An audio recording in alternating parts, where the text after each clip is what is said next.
नमस्कार दोस्तों, कैसे हैं आप सभी। मैं विष्णु कुमार आप सभी का अपने YouTube चैनल के इस वीडियो पर हार्दिक स्वागत करता हूं। दोस्तों, इस वीडियो में मैं आप लोगों को Bihar board class 10th Hindi Varnika पाठ 4 नगर वाले चैप्टर से संबंधित 50 VBI ऑब्जेक्टिव प्रश्न बताने वाला हूं, जो आप लोगों के फाइनल बोर्ड एग्जाम के लिए बहुत ही महत्वपूर्ण होंगे। दोस्तों, हिंदी वर्णिका पाठ 4 नगर वाले चैप्टर से संबंधित यह हमारा पार्ट 1 वाला वीडियो है। इस वीडियो में मैंने नगर वाले चैप्टर से संबंधित टोटल 50 ऑब्जेक्टिव प्रश्नों को शामिल किया है। इसके बाद मैं आप लोगों को नगर वाले चैप्टर से संबंधित पार्ट 2 वाला वीडियो लेकर आऊंगा, जिसमें मैं आप लोगों को 50 और VBI ऑब्जेक्टिव प्रश्नों के बारे में बताऊंगा। दोस्तों, यदि आप लोग नगर वाले चैप्टर से संबंधित पार्ट 1 और पार्ट 2 वाले वीडियो को देख लेते हैं, 100 प्रश्नों का सॉल्यूशन आप लोग अच्छे से कर लेते हैं, तो दोस्तों नगर चैप्टर वाला जो आप लोगों का पार्ट है वो पूरी तरीके से कंप्लीट हो जाएगा। हिंदी वर्णिका पार्ट 4 नगर वाला जो चैप्टर है बाबू, वो पूरा का पूरा कंप्लीट हो जाएगा। अगर उस चैप्टर से कहीं से भी कोई भी अगर प्रश्न आप लोगों के फाइनल बोर्ड एग्जाम में पूछा जाएगा तो आप लोग उसका सही जवाब दे सकते हैं। तो चलिए बिना देर किए शुरू करते हैं अपने आज के इस वीडियो क्लासेज को। दोस्तों, यहाँ पर हमारा जो पहला सवाल है वो है, सुजाता का वास्तविक नाम क्या था। आप सभी को बताना है कि सुजाता का वास्तविक नाम क्या था। यहाँ पर पहला का करेक्ट आंसर क्या होगा, आप लोग बताएंगे। सुजाता का वास्तविक नाम क्या था। वास्तविक कहने का मतलब है उनका पूरा नाम क्या था। दोस्तों, आप सभी को पता है कि सुजाता जो है वो नगर वाले कहानी के राइटर हैं। नगर वाले कहानी के राइटर कौन है, तो सुजाता। सुजाता का पूरा नाम क्या है, यही आप सभी को बताना है। तो सही आंसर हो जाएगा यहाँ पर आप लोगों का एस रंगराजन। ठीक है, बहुत ही आसान है बाबू, आप लोग समझ सकते हैं। यहाँ पर आप लोग ऐसे समझिएगा, एस रंगराजन जो आप देख रहे हैं ना, एस रंगराजन, तो एस से क्या बनेगा आप ही बताइए। एस से बनेगा सुजाता। सुजाता का पूरा नाम है सुजाता रंगराजन। सुजाता को ही शॉर्ट में एस कर दिया गया है। क्या कर दिया गया है, एस कर दिया गया है। सुजाता का शॉर्ट रूप कर दिया गया है एस, और उसके बाद इसमें रंगराजन जोड़ दिया गया है। तो आप लोग याद रखना बाबू कि सुजाता का जो वास्तविक नाम है, सुजाता का जो पूरा नाम है वो है एस रंगराजन। तो यहाँ पर पहला का करेक्ट आंसर होगा हमारा ऑप्शन नंबर ए। आप सभी याद रखेंगे। ठीक है, अगर कोई आपसे पूछे कि सुजाता किस कहानी के राइटर है, किस कहानी के रचयिता है, तो आप लोग नगर बताइएगा। ठीक है, नगर वाला जो पाठ है हिंदी वर्णिका का, उसी के रचयिता कौन है, तो दोस्तों सुजाता है। किस भाषा के लिए, तो तमिल भाषा के लिए। आप सभी याद रखेंगे, किस भाषा के लिए, तो तमिल भाषा के लिए। आइए 2 नंबर में यहाँ पर चलने का प्रयास करते हैं। 2 नंबर सवाल है, सुजाता का जन्म कहाँ हुआ था। सुजाता का जन्म स्थान कहाँ है, आप सभी को बताना है बाबू। अभी हम लोग राइटर से संबंधित कुल जितने सारे ऑब्जेक्टिव प्रश्न है उसका सॉल्यूशन कर रहे हैं, क्योंकि आपके फाइनल बोर्ड एग्जाम में राइटर से संबंधित जो प्रश्न होते हैं वो भी पूछे जाते हैं। ठीक है, यहाँ पर पूछा गया है 2 नंबर के सवाल में, सुजाता का जन्म कहाँ हुआ था। मदुरै, चेन्नई, बेंगलोर या कोयम्बटूर, कहाँ पर हुआ था, आप सभी बताएंगे। तो बाबू सही आंसर होगा चेन्नई। चेन्नई तमिलनाडु। ठीक है, आप लोग याद रखेंगे सुजाता का जन्म चेन्नई तमिलनाडु में हुआ था। तो राइट आंसर यहाँ पर ऑप्शन नंबर बी हमारा करेक्ट होगा। ठीक है, 3 नंबर के सवाल में आते हैं। इसमें कहा गया है, सुजाता ने मुख्य रूप से किस भाषा में साहित्य सृजन किया। आप लोगों को उस भाषा का नाम बताना है बाबू जिस भाषा में सुजाता ने मुख्य रूप से साहित्य सृजन किया। सुजाता द्वारा एस रंगराजन द्वारा लिखे गए कुल जितने सारे साहित्य हैं वो किस भाषा में लिखे गए हैं, आप लोगों को उस भाषा का नाम बताना है। तो बाबू मैंने आप लोगों को अभी बताया कि जो सुजाता है, जो एस रंगराजन है, उनका जन्म कहाँ हुआ था? उनका जन्म हुआ था चेन्नई तमिलनाडु में। आप सभी जानते हैं बाबू कि चेन्नई तमिलनाडु के जो लोग होते हैं वो तमिल भाषा बोलते हैं। वहाँ का जो भाषा है वो कौन सा है? वो है तमिल। तो दोस्तों जब चेन्नई तमिलनाडु के रहने वाले लोग तमिल भाषा का प्रयोग करते हैं, तमिल भाषा में वे दोस्तों लिखते हैं, तमिल भाषा में दोस्तों वे एक दूसरे से बातचीत करते हैं, वहाँ के कुल जितने सारे दोस्तों पढ़ाई है वो यदि तमिल भाषा में होता है तो दोस्तों वहाँ के जन्म लेने वाले जो राइटर होंगे, जो कहानीकार होंगे, वो अपने साहित्य को किस भाषा में लिखेंगे? वो अपने साहित्य को तमिल भाषा में ही लिखेंगे। किस भाषा में? तमिल भाषा में। तो आप लोग याद रखिएगा, सुजाता ने मुख्य रूप से किस भाषा में साहित्य सृजन किया? तो तमिल भाषा में। राइट आंसर यहाँ पर ऑप्शन नंबर सी तिनका होगा। ठीक है, जो नगर वाला कहानी है बाबू वो भी किस भाषा में लिखा गया है? वो भी लिखा गया है तमिल भाषा में। किसने लिखा है? तो सुजाता यानी कि एस रंगराजन ने। देखिए तमिल भाषा में लिखने वाले कौन है? नगर का जो कहानी है, नगर वाला जो कहानी है उसे तमिल भाषा में लिखने वाले हैं एस रंगराजन। और उसका हिंदी अनुवाद करने वाले कौन है? उसका हिंदी अनुवाद करने वाले जो हैं उनका नाम है दोस्तों के ए जमुना। क्या नाम है? के ए जमुना। के जमुना ने ही इस तमिल भाषा का जो रूपांतरण है, जो अनुवाद है वो हिंदी भाषा में किया है। ठीक है, नगर जो कहानी है वो तमिल भाषा में लिखा गया था किनके द्वारा? तो सुजाता के द्वारा। और इस तमिल भाषा का जो रूपांतरण है, नगर कहानी का जो तमिल भाषा का रूपांतरण है उसे हिंदी भाषा में करने वाले कौन है? तो बाबू के ए जमुना। आप सभी याद रखेंगे। ठीक है, के ए जमुना ने ही हिंदी भाषा में रूपांतरण किया था। किसका? तो नगर वाले तमिल कहानी का। ठीक है, याद रखेंगे नगर वाला जो कहानी है वो एस रंगराजन द्वारा तमिल भाषा में लिखा गया था और उसे हिंदी भाषा में अनुदित करने वाले कौन थे? तो के ए जमुना। बिल्कुल भी भूलना नहीं है।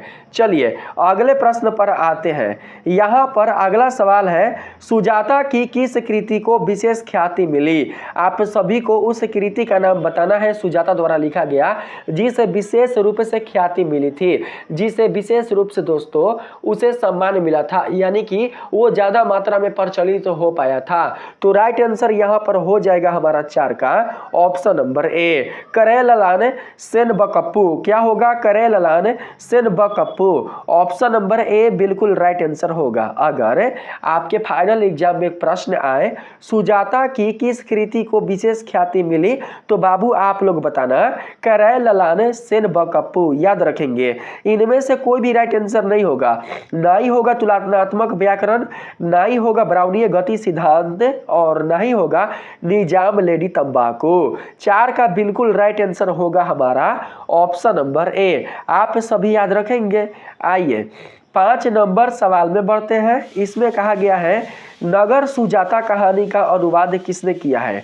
बाबू देखिए नगर सुजाता कहने का मतलब है जो नगर वाला कहानी है उसे लिखने वाले कौन है? सुजाता। और बाबू जो नगर कहानी लिखा गया है सुजाता के द्वारा वो किस भाषा में लिखा गया है? वो लिखा गया है तमिल भाषा में। तो बाबू आप लोगों को बताना है कि तमिल भाषा में जब सुजाता के द्वारा नगर वाले कहानी को लिखा गया है तो उसको हिंदी में रूपांतरित करने वाले कौन है? हिंदी में अनुदित करने वाले कौन है? आप लोगों को उनका नाम बताना है। तो मैंने आप लोगों को अभी बताया कि उनका नाम है के ए जमुना। क्या नाम है? के ए जमुना।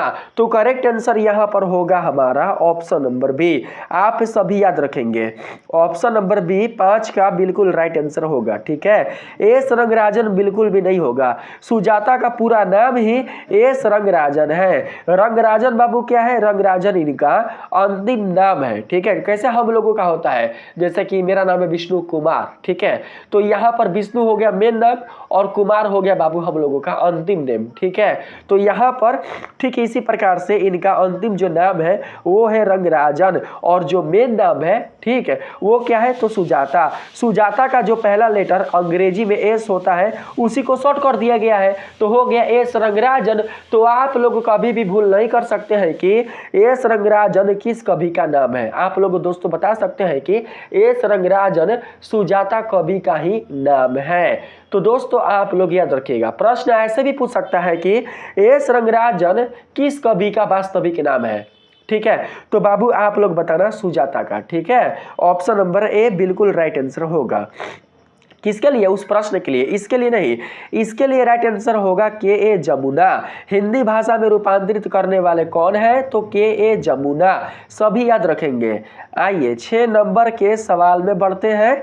इसमें कहा गया है कार्डवेल ने तुलनात्मक व्याकरण में किस नगर को पांडियन लोगों की दूसरी राजधानी बताया है? कार्डवेल ने तुलनात्मक व्याकरण में बाबू एक कार्डवेल है, ठीक है, एक कार्डवेल है जिन्होंने तुलनात्मक व्याकरण की रचना किया है। अगर प्रश्न आए कि तुलनात्मक व्याकरण की रचना किसने किया है तो आप लोग बताना कार्डवेल। किसने? कार्डवेल। तुलनात्मक व्याकरण के रचनाकार कौन है? तो कार्डवेल। कार्डवेल ने तुलनात्मक व्याकरण में किस नगर को पांडियन लोगों की दूसरी राजधानी बताया है? तो सही आंसर 6 का होगा मदुरै। क्या होगा? मदुरै।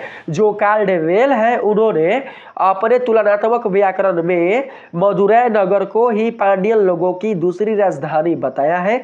तो बिल्कुल सही आंसर ऑप्शन नंबर बी होगा, ठीक है। अगर प्रश्न पूछ दे कि नगर कहानी में किस शहर का नाम लिया गया है या किस शहर के बारे में बताया गया है तो आप लोग क्या बताओगे? अगर प्रश्न आ जाए कि नगर कहानी में किस शहर के बारे में बताया गया है तो आप लोग मदुरै बताना बाबू, ठीक है। नगर कहानी में मदुरै शहर के बारे में ही बताया गया है, क्योंकि मदुरै शहर में ही जो बलि अमाल होती है वो अपनी बेटी पपाती को लेकर जाती है। क्या करने के लिए? तो उसका इलाज करवाने के लिए। और बाबू इसके बारे में कौन बताता है? इसके बारे में उसके गांव के हेल्थ सेंटर के जो डॉक्टर होते हैं वही बताते हैं कि आप बड़े शहर में चले जाइए, ठीक है, यानी कि बड़े शहर में एक अच्छे डॉक्टर के पास चले जाइए। तो हो सकता है बाबू कि बलि अमाल जिस गांव में रहती हो उस गांव से संबंधित जो बड़ा शहर होगा वो होगा मदुरै। इसीलिए बलि अमाल दोस्तों सुबह ही बस पकड़कर अपनी बेटी पपाती को लेकर कहां चली जाती है? तो मदुरै चली जाती है, ठीक है। अगर कोई पूछे कि नगर कहानी में किस नगर के बारे में बताया गया है तो आप लोग मदुरै बताना। क्या बताओगे? मदुरै, ठीक है, वही शहर जहां पर मीनाक्षी मंदिर स्थित है। आप सभी जानते हैं कि मीनाक्षी मंदिर कहां स्थित है? तो मदुरै। तो करेक्ट आंसर यहां पर ऑप्शन नंबर बी होगा। अगला सवाल है 7 नंबर में, प्राचीन मानचित्रों में मदुरै नगर को किस नाम से जाना जाता है?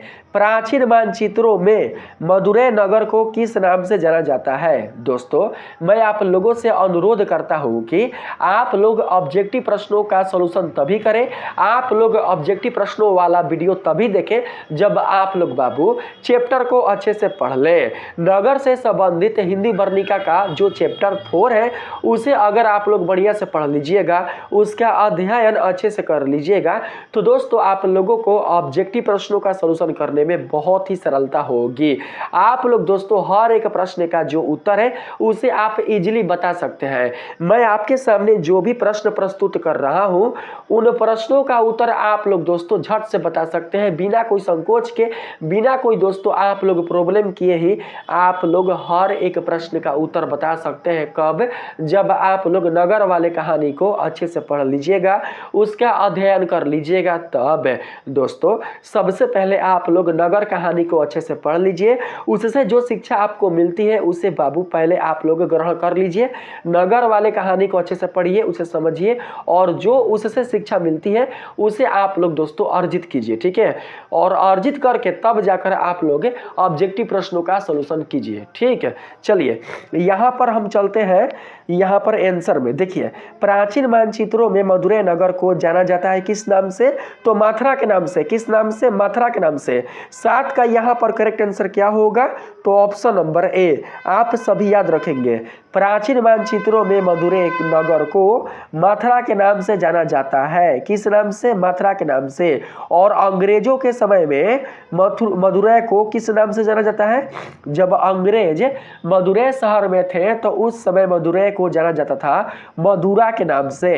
प्राचीन मानचित्रों में मदुरै नगर को जाना जाता है मथुरा के नाम से। ठीक है, प्राचीन मानचित्रों में मदुरै नगर को मथुरा के नाम से जाना जाता था और अंग्रेजों के समय मदुरै शहर को मदुरा के नाम से जाना जाता था। और बाबू यूनानियों के समय, ठीक है, यूनानियों के समय मदुरै नगर को मेदोरा के नाम से जाना जाता था। अगर हम बात करें तमिल लोगों का तो तमिल लोगों के समय आज इसे किस नाम से जाना जाता है? तो मदुरै के नाम से जाना जाता है। किस नगर को? तो वही मदुरै नगर को। ठीक है, चलिए अगले प्रश्न पर आते हैं। यहाँ पर सवाल है, मदुरै नगर की दीवारों पर किस प्रकार के पोस्टर लगे हुए थे? आप सभी बताएंगे कि मदुरै नगर की दीवारों पर किस प्रकार के पोस्टर लगे हुए थे। केवल राजनीतिक पोस्टर, धार्मिक और सांस्कृतिक पोस्टर, विज्ञापन और सामाजिक आंदोलन से जुड़े पोस्टर या फिर केवल फिल्मी पोस्टर। इसमें 8 का राइट आंसर क्या होगा आप सभी बताएंगे। तो करेक्ट आंसर होगा यहाँ पर हमारा विज्ञापन और सामाजिक आंदोलन से जुड़े पोस्टर। मदुरै नगर की दीवारों पर लगने वाला जो पोस्टर था वो कैसा था? वो बाबू विज्ञापन और सामाजिक आंदोलन से जुड़ा था। तो राइट आंसर यहाँ पर हमारा ऑप्शन नंबर सी करेक्ट होगा। ठीक है, चलिए यहाँ पर अगला सवाल है 9 नंबर में। अभी भी मेरा सर्दी बिल्कुल भी बाबू ठीक नहीं हुआ है, ठीक है, लेकिन फिर भी आप लोगों का क्लास छूट रहा था, इसलिए मैंने सोचा कि अब मैं कितना दोस्तों वेट करूँगा तबीयत को लेकर। थोड़ा बहुत तबीयत ठीक है तो मैं यहाँ पर आ चुका हूँ आप लोगों को पढ़ाने के लिए। ठीक है, ध्यान से आप लोग पढ़िएगा और क्लास को पूरा दोस्तों आप लोग देखिएगा। यहाँ पर 9 नंबर सवाल में आप लोगों से पूछा गया है, देख सकते हैं, मदुरै नगर में लोग सड़कों पर किस चीज के लिए लाइन में खड़े थे? आप लोग बताएंगे कि मदुरै नगर में जो लोग थे वो सड़कों पर किस चीज के लिए लाइन में खड़े थे? बाबू यहाँ पर जो क्वेश्चन है वो गलत है। ठीक है, मदुरै नगर में क्वेश्चन गलत नहीं है, सही है, लेकिन समझना है आप लोगों को। अगर हम बात करें नगर कहानी का तो नगर कहानी वाले चैप्टर के अनुसार बाबू मदुरै नगर में जो लोग सड़कों पर खड़े थे वो लोग नहीं खड़े थे, बल्कि लोगों के बदले में लोगों के स्थान पर कौन खड़ा था? तो बाबू घड़ा खड़ा था, यानी घड़ा रखा हुआ था। किसके लिए? तो पानी के लिए, जल के लिए। ठीक है, मदुरै नगर में लोग सड़कों पर किस चीज के लिए लाइन में खड़े थे? तो सही आंसर होगा जल। 9 का करेक्ट आंसर क्या होगा? जल। बाबू यहां पर समझ के रखिएगा, लाइन में खड़े लोग नहीं थे, बल्कि लाइन में कौन था? लाइन में बाबू घड़ा था। लोगों के स्थान पर क्या रखा हुआ था? लोगों के स्थान पर लोगों के घड़े लाइन से क्रमानुसार रखे हुए थे। तो किसके लिए? तो जल के लिए। राइट आंसर यहाँ पर ऑप्शन नंबर ए होगा। ठीक है, मदुरै शहर के बारे में थोड़ा बहुत कवि क्या करता है? अपने कहानी के माध्यम से हम लोगों को बताता है कि मदुरै शहर कैसा है। मदुरै शहर का जो संक्षिप्त टिप्पणी है वो अपने कहानी के माध्यम से कवि दोस्तों प्रस्तुत करता है। ठीक है, चलिए अगले सवाल पर चलते हैं। इसमें कहा गया है, मदुरै नगर में बच्चों को किस रोग की चिंता किए बिना खेलते दिखाया गया है? तो यहाँ पर करेक्ट आंसर क्या होगा आप सभी बताएंगे। मदुरै नगर में बच्चों को किस रोग की चिंता किए बिना खेलते दिखाया गया है? तो राइट आंसर होगा टेटनस। क्या होगा? टेटनस। तो 10 का बिल्कुल right answer option number B correct होगा। अगला सवाल है 11 नंबर में। इसमें कहा गया है, पांडियन परिवहन निगम की बसें किस भावना से युक्त होकर धुआं फैला रही थी?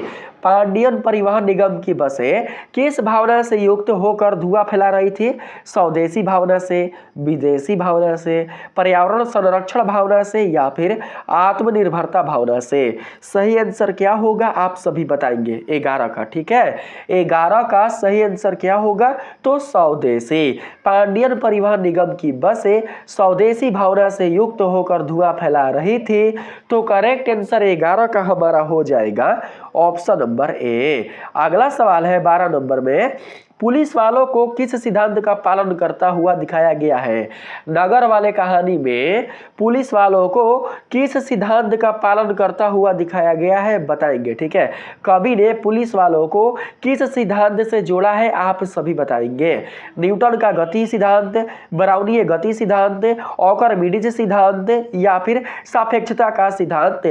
दोस्तों मदुरै में जो पुलिस वाले हैं वो क्या कर रहे हैं, वो सड़कों पर दोस्तों इधर उधर क्या कर रहे हैं, इधर उधर सड़कों पर दोस्तों गाड़ियों को पार करवा रहे हैं, ट्रैफिक को खाली करवा रहे हैं, यानी कि लोगों को आने जाने में बिल्कुल भी कोई भी असुविधा ना हो। इसीलिए जो पुलिस वाले हैं, जो सड़क पर घूमने वाले जो पुलिस वाले हैं, सड़क पर सुरक्षा करने वाले ट्रैफिक जो पुलिस वाले हैं वो क्या कर रहे हैं, इधर उधर चलकर दोस्तों वो गाड़ियों की सुरक्षा कर रहे हैं ताकि बिल्कुल भी जाम ना लगे और किसी को कोई भी प्रॉब्लम ना हो। तो उन पुलिस वालों को जो कवि है वो किस सिद्धांत से जोड़ते हैं, किस सिद्धांत का पालन करते हुए बताए हैं, आपको यही बताना है। तो सही आंसर होगा ब्राउनीय गति सिद्धांत। क्या होगा, ब्राउनीय गति सिद्धांत। अगर आपने ब्राउनीय गति सिद्धांत पढ़ा होगा तब तो ठीक है, नहीं पढ़ा होगा तो मैं आप लोगों को बताता हूँ। बाबू ब्राउनीय गति में क्या होता है कि विलियन में जो कण होते हैं वो इधर से उधर दोस्तों भटकते रहते हैं, यानी कि घूमते फिरते रहते हैं, इर्द गिर्द घूमते रहते हैं। विलियन में जो कण होते हैं वो इर्द गिर्द एक दूसरे से घूमते रहते हैं। ब्राउनी गति में इधर इधर जो कण होते हैं ब्राउनी गति में वो बाबू इर्द गिर्द घूमते रहते हैं। ठीक है, इसी प्रकार से सड़कों पर स्थित कुल जितने सारे दोस्तों ट्रैफिक पुलिस वाले हैं वो भी इर्द गिर्द क्या कर रहे हैं, इर्द गिर्द घूमकर ट्रैफिक की सुरक्षा कर रहे हैं, यानी कि यातायात के जो ट्रैफिक है, जो भी आने जाने वाली गाड़ियां हैं उन पर दोस्तों वो ध्यान दे रहे हैं। ठीक है, तो सही आंसर यहाँ पर हो जाएगा option number B. Traffic police वालों के कारण ही दोस्तों हमारे शहरों में या सड़कों पर बिल्कुल भी ट्रैफिक जाम नहीं होता है। अगर दोस्तों किसी कारणवश ट्रैफिक जाम हो भी जाता है तो इस ट्रैफिक जाम से निजात हमें कौन दिलाता है, तो ट्रैफिक पुलिस वाले ही दिलाते हैं। अगर ना दोस्तों दिलाए तो बहुत ही लोगों को दोस्तों असुविधा हो सकती है। तो सही आंसर यहाँ पर ऑप्शन नंबर बी होगा। ठीक है, चलिए 13 नंबर के सवाल में आते हैं। इसमें कहा गया है खादीधारी लोगों का जुलूस किस मुद्दे को लेकर सरकार का विरोध कर रहा था। खादी कहने का मतलब जो सफेद वस्त्र होता है ना उसी को खादी कहते हैं, खाकी नहीं बोला गया है, खादी बोला गया है, खादी। ठीक है, खादीधारी लोगों का जुलूस किस मुद्दे को लेकर सरकार का विरोध कर रहा था। तो सही आंसर यहाँ पर 13 का क्या होगा, तो महंगाई को लेकर लेखक ने नगर वाले कहानी में दोस्तों महंगाई के बारे में ही बताया है। ठीक है, महंगाई को लेकर ही खादीधारी लोगों का जुलूस क्या कर रहा है, सरकार से विरोध कर रहा है। किस शहर में, तो मदुरै शहर में। राइट आंसर यहाँ पर हमारा ऑप्शन नंबर सी करेक्ट होगा, आप सभी याद रखेंगे। ठीक है, अभी दोस्तों मदुरै शहर का परिचय दे रहा है कौन, तो लेखक है। अपने कहानी के माध्यम से मदुरै शहर का परिचय कौन दे रहा है, तो लेखक एस रंगराजन यानी कि सुजाता जी। आगे चलते हैं, इसमें कहा गया है 14 नंबर सवाल में मीनाक्षी मंदिर के पास कौन सी नदी का पुल स्थित है। क्वेश्चन आ सकता है बाबू। ठीक है, आप सभी को पता है कि जो मीनाक्षी मंदिर है वो किस शहर में स्थित है, वो बाबू मदुरै शहर में स्थित है। लेकिन अगर प्रश्न आ जाए कि मीनाक्षी मंदिर के पास कौन सी नदी का पुल स्थित है, तो आपका क्या जवाब होगा, कावेरी, कृष्णा, गोदावरी या बेगे। इन चारों में से कौन सा राइट ऑप्शन होगा आप लोग बताएंगे। कोई भी क्वेश्चन आपकी किताब से बिल्कुल भी बाहर नहीं है। अगर आप लोग दोस्तों किताब छोड़िए ना, आपके चैप्टर से बिल्कुल भी बाहर नहीं है जो चैप्टर है नगर वाला, अगर आप लोग अच्छे से ध्यान पूर्वक अगर नगर वाले चैप्टर का अध्ययन कर लीजिएगा तो हर एक प्रश्न का सलूशन आप लोग कर सकते हैं बिना दोस्तों समय गवाए, बिना दोस्तों सोचे आप लोग बता सकते हैं कि इस प्रश्न का आंसर क्या होगा। इसीलिए मैं बार बार आप लोगों को कहता हूं कि ऑब्जेक्टिव प्रश्नों को देखने से पहले, ऑब्जेक्टिव प्रश्नों का सलूशन करने से पहले सबसे पहले आप लोग पढ़ाई कर लीजिए, सबसे पहले आप लोग स्टडी कर लीजिए। स्टडी करने के बाद ही आप लोग ऑब्जेक्टिव प्रश्नों का सलूशन कीजिएगा। स्टडी करने के बाद, अध्ययन करने के बाद जब आप लोग ऑब्जेक्टिव प्रश्नों का सॉल्यूशन कर लीजिएगा तो बाबू आपका जो चैप्टर होगा वो पूरी तरीके से कंप्लीट हो जाएगा। किसी भी चैप्टर में आप लोगों को कोई भी प्रॉब्लम नहीं होगी। ठीक है, यहाँ पर देखिए, यहाँ पर पूछा गया है मीनाक्षी मंदिर के पास कौन सी नदी का पुल स्थित है? तो बाबू नहीं होगा कावेरी, नहीं होगा कृष्णा और नहीं होगा गोदावरी। सही आंसर क्या होगा 14 का? 14 का सही आंसर होगा बेगे नदी। कौन सा नदी? बेगे नदी। Right answer option number D होगा। मीनाक्षी मंदिर के पास कौन सी नदी का पुल स्थित है? तो बेगे नदी। याद रखेंगे बेगे बेगे। ठीक है, बिल्कुल भी भूलना नहीं है। अगला सवाल है 15 नंबर में, इसमें कहा गया है कहानी में मुख्य पात्र बली अमाल अपनी बेटी को लेकर कहाँ पहुंची थी? बाबू अगर क्वेश्चन आ जाए कि नगर कहानी में मुख्य पात्र कौन है तो जवाब क्या होगा बताएंगे आप लोग? अगर पूछ दे कि नगर कहानी में मुख्य पात्र कौन है, पपाती है, बली अमाल है, धनशेखरन है या फिर दोस्तों श्रीनिवासन है, कौन है? आप लोगों का जवाब क्या होगा बताइए? तो बताना आप लोग बली अमाल है। नगर वाला जो कहानी है उसकी मुख्य पात्र कौन है? तो मुख्य पात्र है बली अमाल, क्योंकि बली अमाल पर ही पूरी कहानी टिकी हुई है। जिस पर पूरा कहानी टिका रहता है वही मुख्य पात्र कहलाता है। ठीक है, तो नगर वाला जो कहानी है उसकी मुख्य पात्र कौन होगी? तो बली अमाल होगी। ठीक है, इसी प्रकार से अगर कोई पूछ दे आप लोगों से कि ढाते विश्वास वाले कहानी का मुख्य पात्र कौन है तो दोस्तों उसका हो जाएगा मुख्य पात्र लक्ष्मी, क्योंकि लक्ष्मी पर ही पूरी कहानी टिका हुआ है। ठीक है, अगर कोई पूछ दे कि दही वाली मंगमा वाले कहानी का मुख्य पात्र कौन है तो आप लोग बताना मंगमा, क्योंकि वो पूरा का पूरा कहानी मंगमा पर ही टिका हुआ है। जिस पात्र पर पूरा कहानी टिका होता है उसी को मुख्य पात्र कहा जाता है। तो यहाँ पर अगर हम बात करें नगर कहानी का तो नगर कहानी पूरा का पूरा टिका हुआ है किस पर? तो बाबू बली अमाल पर। इसलिए आप लोग बताना कि नगर कहानी का प्रमुख पात्र कौन है तो हो जाएगा बली अमाल। ठीक है, अगला दोस्तों यहाँ पर सवाल में हम चलते हैं 16 नंबर में। यहाँ पर आंसर नहीं ना बताएं, आंसर आप लोग जान लीजिए। बोला गया है कहानी में मुख्य पात्र बली अमाल अपनी बेटी को लेकर कहाँ पहुंची थी? बली अमाल की बेटी का नाम क्या था? बली अमाल की बेटी का नाम था बाबू पपाती। क्या नाम था? पपाती। आप सभी को याद भी होगा अगर आपने पढ़ा होगा तो देखिए, पुलिस थाने पहुंची थी, रेलवे स्टेशन पहुंची थी, बड़े अस्पताल के बहिरंग रोगी विभाग में पहुंची थी या फिर मीनाक्षी मंदिर पहुंची थी? बाबू जो पपाती थी वो बीमार थी, तो आप ही बताइए बीमार बेटी की माँ पुलिस थाने जाएगी, रेलवे स्टेशन जाएगी, बड़े अस्पताल के बहिरंग रोगी विभाग में ही ना जाएगी जी? बताइए, तो सही आंसर क्या होगा? ऑप्शन नंबर सी, यही आपका करेक्ट आंसर होगा। रोगी कहाँ जाएगा? अस्पताल में। भक्त कहाँ जाएगा? मंदिर में। वकील कहाँ जाएगा? कोर्ट में। जो जिसे संबंधित है वो वहां पर जाएगा। ठीक है, आइए यहाँ पर अगला सवाल है डॉक्टर ने पपाती की मां को क्या सलाह दी? डॉक्टर ने पपाती की मां को क्या सलाह दिया था? किस डॉक्टर की बात हो रहा है? यहाँ पर गांव की डॉक्टर की बात हो रहा है बाबू। ठीक है, जो गांव के डॉक्टर हैं, पपाती के गांव के जो डॉक्टर हैं, हेल्थ सेंटर के जो डॉक्टर हैं, वो पपाती की मां को क्या सजेशन देते हैं, क्या सलाह देते हैं, आप सभी को बताना है। ऑप्शन है उसे गाँव में ही इलाज कराने की, सुबह की पहली बस से बड़े अस्पताल जाने की, घर पर आराम करने की या फिर किसी वैद्य से इलाज कराने की। सही आंसर क्या होगा? तो बाबू करेक्ट आंसर होगा सुबह की पहली बस से बड़े अस्पताल जाने की। जो उनके गांव के हेल्थ सेंटर वाले, पपाती के गांव के, बली अमाल के गांव के हेल्थ सेंटर वाले जो डॉक्टर होते हैं बाबू, वो पपाती की मां को कहते हैं, बली अमाल को कहते हैं कि सुबह की बस पकड़कर आप जल्दी से शहर में जाकर इसे दिखवाओ। तो सही आंसर क्या होगा? Option number B. ठीक है, आप लोग याद रखेंगे। अगला सवाल है 17 नंबर, इसमें कहा गया है कहानी की मुख्य पात्र कौन है? आइए गया क्वेश्चन, बताइए। क्वेश्चन आ गया ना जी, कहानी की मुख्य पात्र कौन है? तो सही आंसर होगा बाबू क्या? तो बली अमाल। ठीक है, करेक्ट आंसर 17 का होगा ऑप्शन नंबर ए। आप लोग याद रखेंगे बली अमाल होगा। अगला सवाल है 18 नंबर। इसमें कहा गया है मदुरै नगर में खादीधारी लोगों का जुलूस कैसा था। मदुरै नगर में खादीधारी लोगों का जुलूस कैसा था। बहुत बड़ा, बहुत छोटा, न ज़्यादा बड़ा न ज़्यादा छोटा, अस्त व्यस्त। तो बाबू कहानी के अनुसार कवि बताते हैं कि मदुरै नगर में खादीधारी लोगों का जो जुलूस था, जो कि सरकार से महंगाई के लिए विरोध कर रहे थे, उनका जुलूस कैसा था। ना ज़्यादा बड़ा था और ना ही ज़्यादा छोटा, यानी कि ना ही ज़्यादा लंबा। तो सही आंसर होगा बाबू option number C. Correct answer option number C होगा। 19 नंबर सवाल है पोस्टर में किस ब्रांड की ब्रा का विज्ञापन था। ब्रा नहीं है, ब्रा है ना।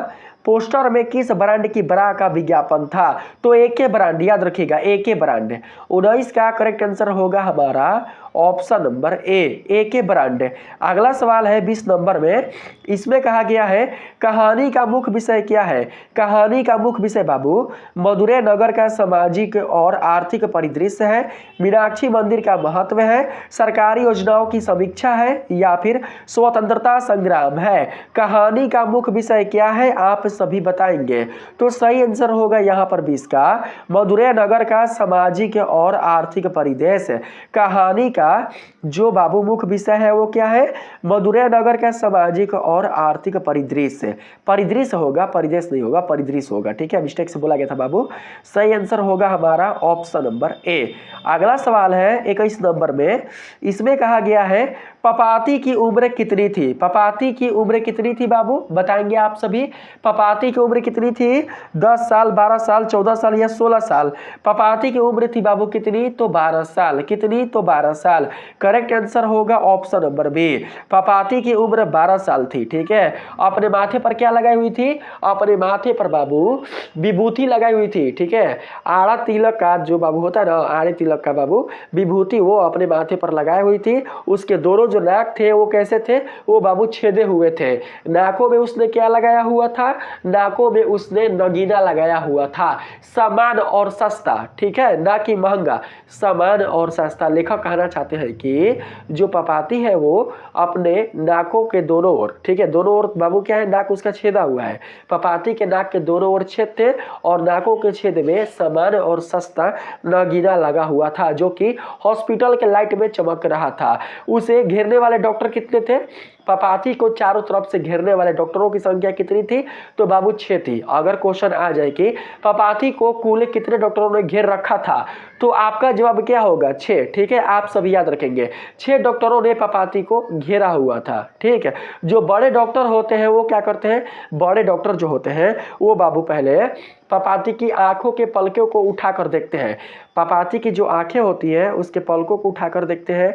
फिर बाबू अपने उंगलियों से उसके मुंह को दबाते हैं। फिर खोपड़ी यानी कि जो सिर होता है उससे ठोकर उसे देखते हैं। ठीक है, फिर पारी पारी से जो उनके स्टूडेंट होते हैं, बड़े डॉक्टर के जो स्टूडेंट होते हैं, जो छात्र होते हैं, जो वो भी डॉक्टर होते हैं, वो क्या करते हैं, वो बारी बारी से दोस्तों पपाती का परीक्षण करते हैं। ठीक है, परीक्षण करने के बाद कहा जाता है कि इसे जल्दी से एडमिट करवाने को कहो। किसको, तो बली अमाल को। आपने कहानी को पढ़ा होगा तो कहानी के माध्यम से आपको पता चला होगा।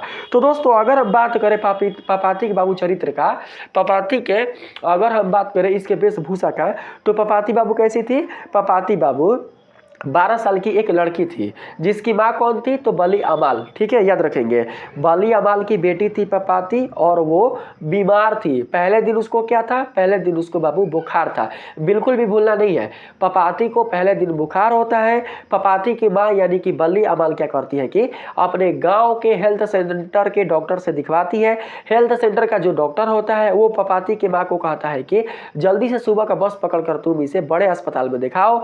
जो पपाती की माँ होती है वो क्या करती है कि वो मदुरै नगर में जाती है। मदुरै नगर का जो बड़ा अस्पताल होता है उसके बहिरंग रोगी विभाग में वो बैठती है, प्रतीक्षा करती है। बाद में डॉक्टर आते हैं, डॉक्टर 6 होते हैं। 6 डॉक्टर क्या करते हैं कि पपाती को चारों तरफ से घेर लेते हैं, उसका परीक्षण करते हैं। परीक्षण करने के बाद ही जो बड़े डॉक्टर होते हैं वो कहते हैं कि इसे मेनिंजाइटिस हुआ है, मेनिंजाइटिस। ठीक है, एक रोग है बाबू, वही हुआ था किसको, तो पपाती को। याद रखेंगे।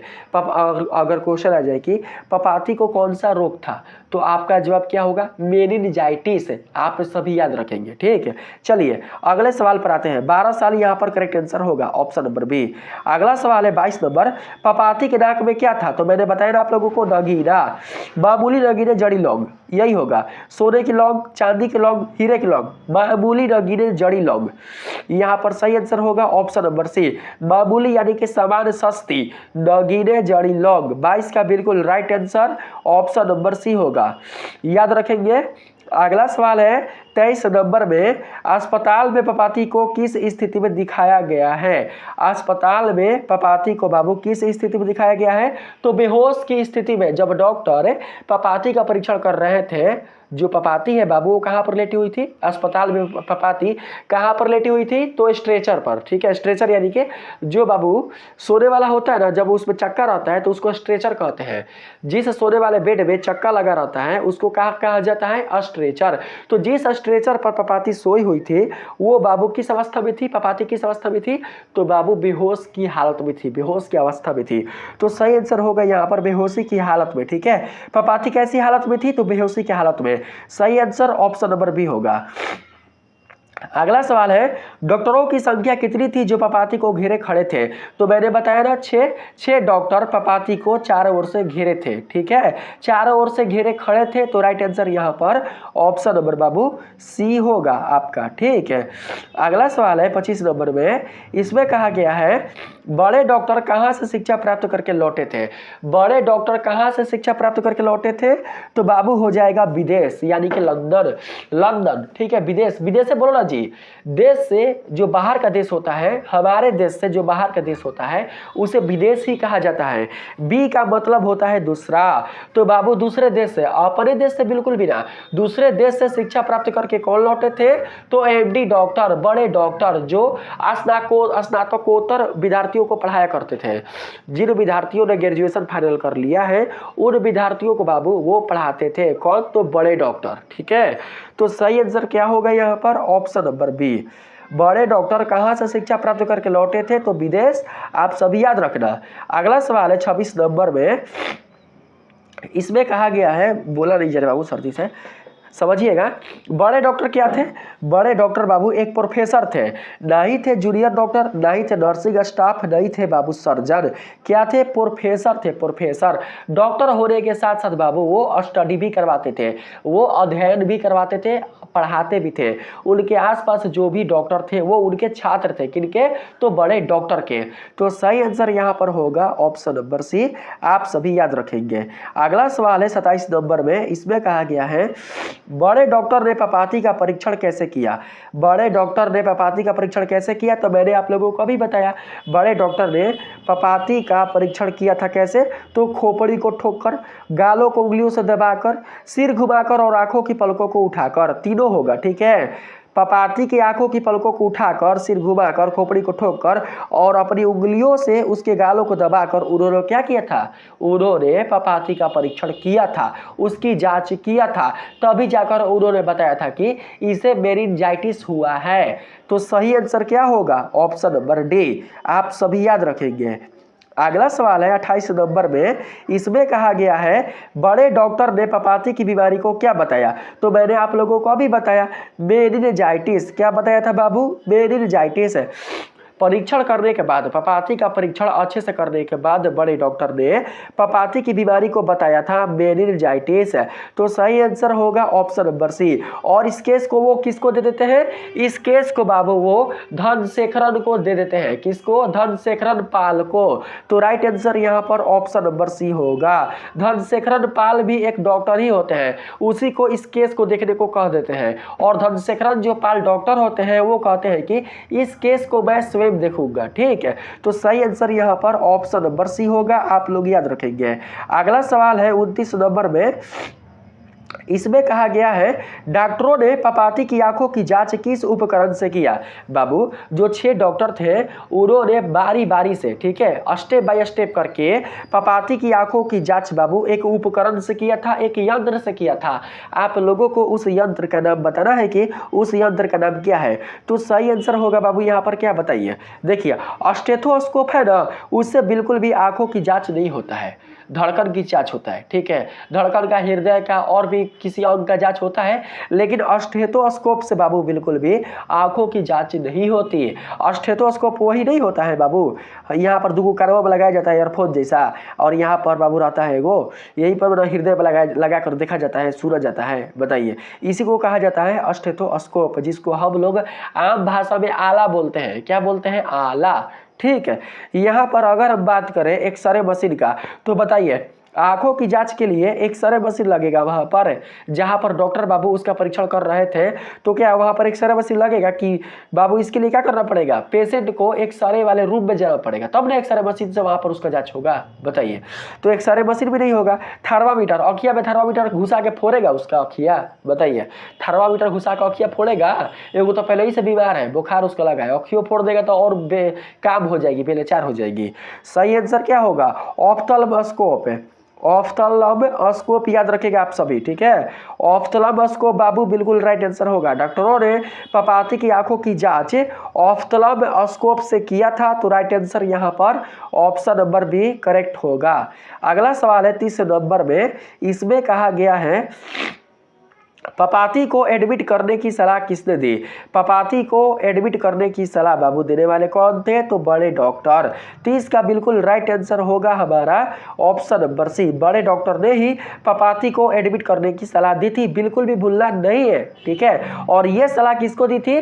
तो बाबू किसको? डॉक्टर धनशेखरन पाल को, ठीक है। और डॉक्टर धनशेखरन पाल किसको बोलते हैं भर्ती करवाने को? यानी कि जो लड़की है पपाती, उसकी माँ को भर्ती करने के लिए बोलते हैं। तो किसको बोलते हैं, किसके द्वारा बोलते हैं? तो बाबू श्रीनिवासन के द्वारा। बड़े डॉक्टर बोलते हैं धनशेखरन पाल को, और धनशेखरन पाल बोलते हैं किसको? तो श्रीनिवासन को। और श्रीनिवासन ही पपाती की माँ बली अमाल को कहते हैं कि आप ये चिट पकड़िए, और चिट पकड़कर आप क्या कीजिए कि आप वहां पर चले जाइए जहां पर कोई व्यक्ति, एगो वहां पर कर्मचारी होता है, वही क्या करता है, चिट पर वो वेतन के बारे में पूछता है, वेतन के बारे में पूछता है, वेतन के हिसाब से ही वो देखता है कि किसका पैसा लगेगा, किसका पैसा नहीं लगेगा, ठीक है।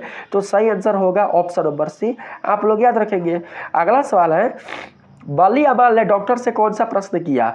बली अमाल ने डॉक्टर से कौन सा प्रश्न किया? बच्ची अच्छी हो जाएगी ना, यही प्रश्न किया था, ठीक है, बच्ची अच्छी हो जाएगी ना।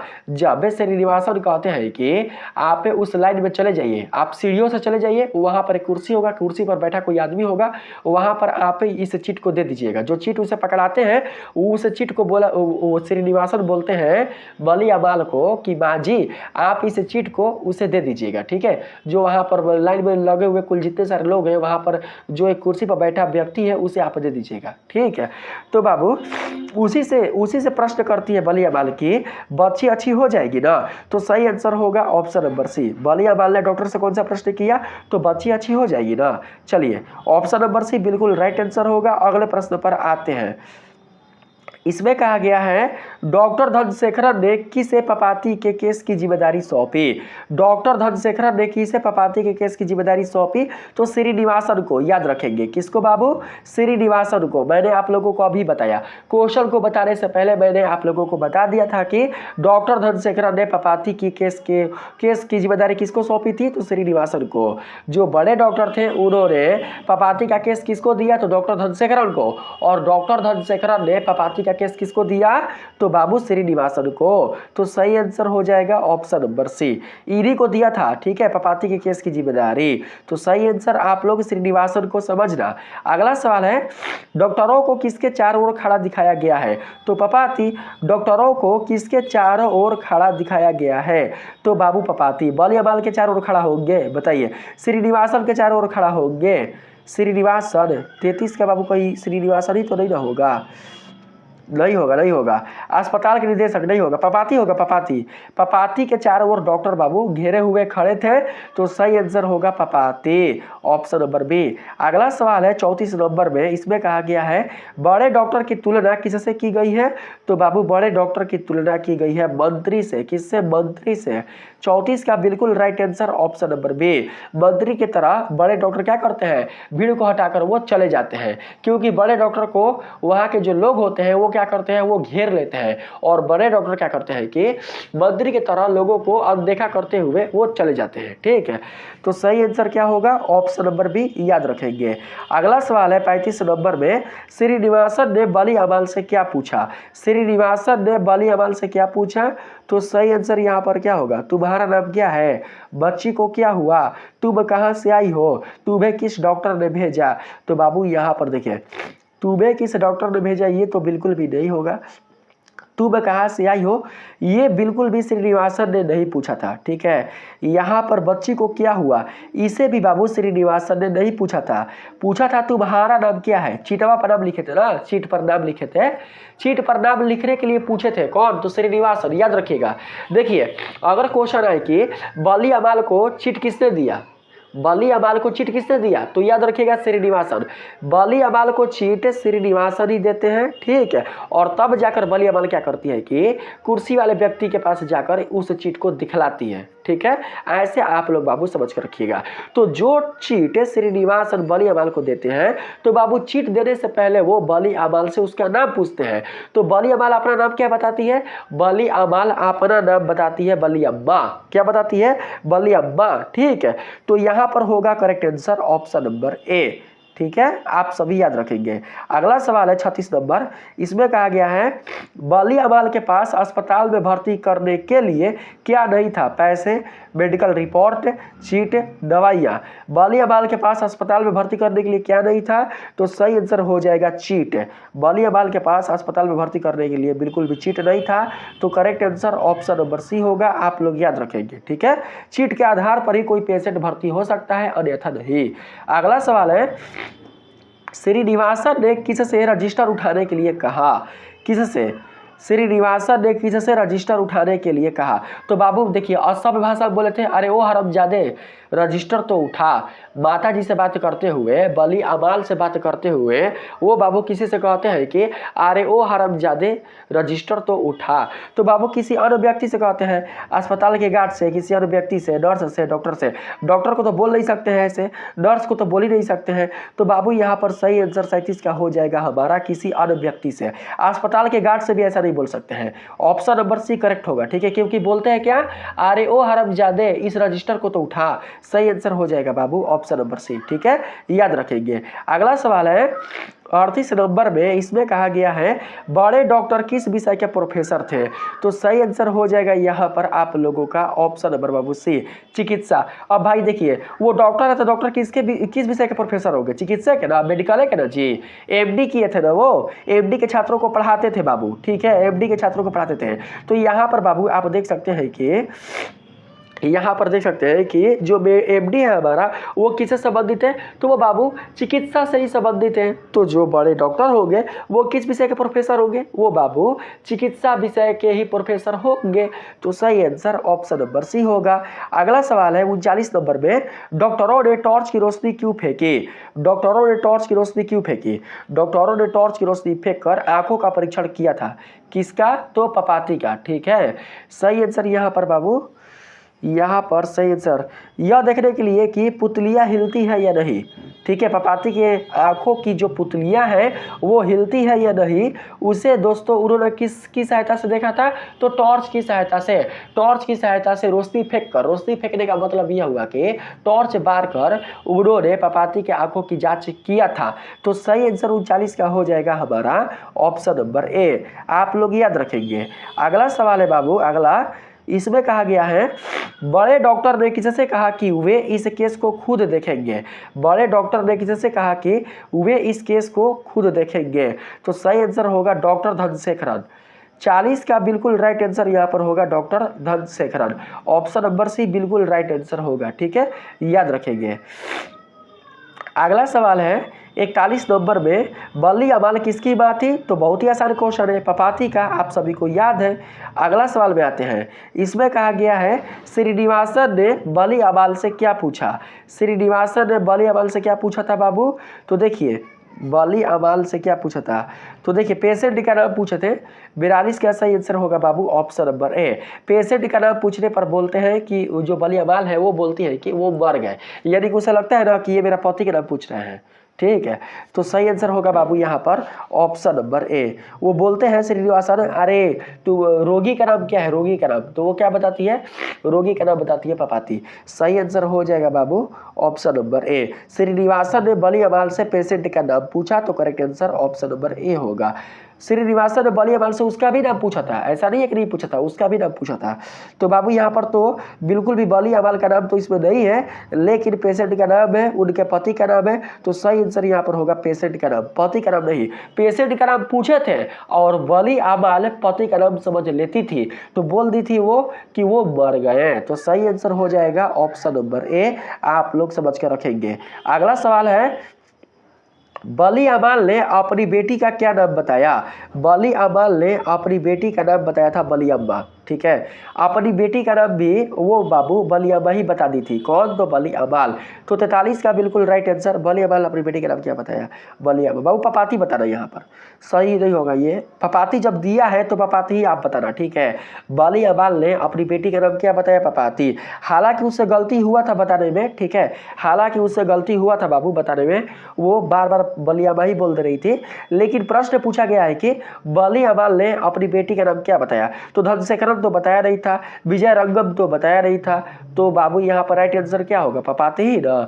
Correct answer option number B होगा, याद रखेंगे। अगला है 44 नंबर में, इसमें कहा गया है बली अमाल चीट लेकर कहाँ गई? तो वेतन पूछताछ करने वाले के पास, ठीक है। वेतन पूछताछ करने वाला जो होता है उसी के पास वो चीट लेकर जाती है, जो कि बाबू बहुत ही देरी के बाद आते हैं। वो अपने भांजे को हॉस्पिटल में एडमिट करा कर वो आराम से आते हैं और कुर्सी पर बैठते हैं और बोलते हैं कि इस तरीके से तुम लोग आओगे, इस तरीके से लाइन तोड़कर आओगे, मकड़ियों की तरह मच्छरों की तरह आओगे, तो फिर कैसे काम चलेगा? लाइन से आओ, बारी बारी से, ठीक है। वो बोलते हैं कौन? तो चीट वाले जो बाबू होते हैं ना, कर्मचारी जो डॉक्टर होते हैं, वही बोलते हैं। तो सही आंसर होगा ऑप्शन नंबर सी। चलिए अगले सवाल पर आते हैं। इसमें कहा गया है कुर्सी की स्थिति कैसी थी? तो कुर्सी की स्थिति बाबू धूल भरी थी, धूल लगा हुआ था कुर्सी पर, ठीक है। जो कुर्सी का पीठ होता है, कुर्सी का पीठ, उस पर क्या था बाबू? धूल लगा हुआ था। याद रखेंगे, कुर्सी साफ सुथरी नहीं थी, टूटी हुई नहीं थी, खाली नहीं थी, खाली नहीं थी, खाली थी, ठीक है। उस व्यक्ति के आने से पहले कुर्सी क्या थी? खाली थी, लेकिन इसमें लिखा गया है खाली नहीं थी, तो बाबू यह भी नहीं होगा। करेक्ट आंसर होगा धूल से भरी। ऑप्शन नंबर बी 45 का बिल्कुल करेक्ट आंसर होगा। अगला सवाल है बली अमाल ने चीट किसे दिखाई? तो सही आंसर होगा बाबू पास बैठे व्यक्ति। देखिए कुर्सी के पास जो व्यक्ति था उसी को उन्होंने चीट को दिखाया था। तो जो वो व्यक्ति है वो क्या कहता है कि बली अमाल से कि माँ जी रुकिए, थोड़ी देर में आ जाएंगे। कुर्सी के पास जो व्यक्ति खड़ा होता है उसी को माँ जी चीट दिखलाती है। चीट देखने के बाद वो व्यक्ति बोलता है कि माँ जी तनिक रुको, वो तुरंत ही आने वाले हैं, ठीक है। तो सही आंसर होगा पास बैठे व्यक्ति। सही आंसर 46 का हो जाएगा बाबू ऑप्शन नंबर बी, आप लोग याद रखेंगे, ठीक है। अगला सवाल है 47 नंबर में, इसमें कहा गया है बली अमाल को किस बात का डर था?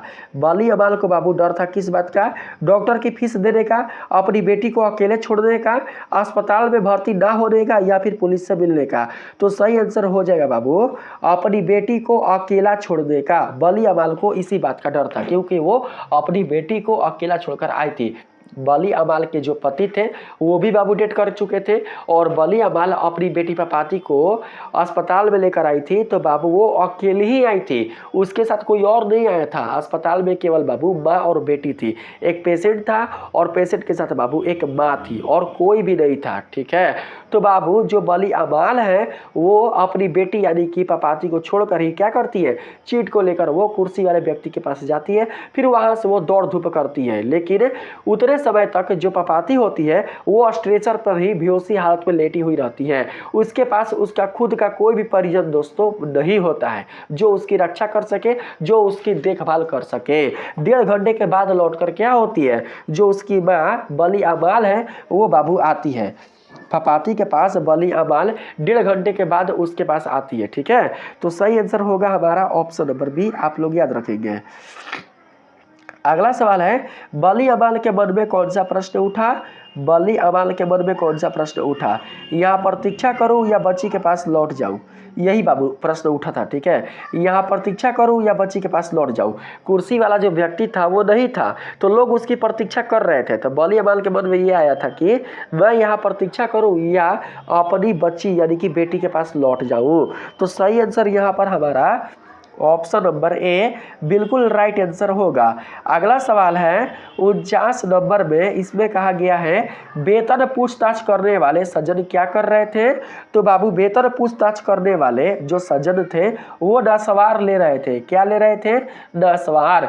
3 बार नसवार लेने के बाद उन्होंने दोस्तों कुछ बोला था। ठीक है, क्या बोला था कि ऐसे नहीं काम चलेगा, अगर मक्खियों की तरह आओगे तो ऐसे कैसे चलेगा। ठीक है, वो बोल रहे थे कि सीधी लाइन बनाकर आओ तभी जाकर सबका काम हो पाएगा। सही आंसर 49 का हो जाएगा बाबू यहाँ पर ऑप्शन नंबर ए, नसवार ले रहे थे। याद रखेंगे आप लोग। अगला सवाल है, इस वीडियो का लास्ट सवाल है 50 नंबर। इसमें कहा गया है चिट बली अमाल के हाथ से कैसे ली गई? तो छीन कर, यानी कि जबरदस्ती। जैसे ही बाबू बली अमाल उस व्यक्ति के पास जाती है, कुर्सी वाले व्यक्ति के पास जाती है, तो कुर्सी वाला व्यक्ति क्या करता है, बली अमाल की चिट को छीन लेता है, यानी कि वो ले लेता है और लेकर दोस्तों वो पूछता है, उनसे पूछता है। ठीक है, तो सही आंसर हो जाएगा 50 के यहाँ पर ऑप्शन नंबर बी, जबरदस्ती। ऑप्शन नंबर बी बिल्कुल राइट आंसर होगा, आप लोग याद रखेंगे। तो दोस्तों इस वीडियो में मैंने आप लोगों के आधे अधूरे चैप्टर से, ठीक है, अभी पूरे चैप्टर से मैंने आप लोगों को बिल्कुल भी ऑब्जेक्टिव प्रश्न नहीं बताया है।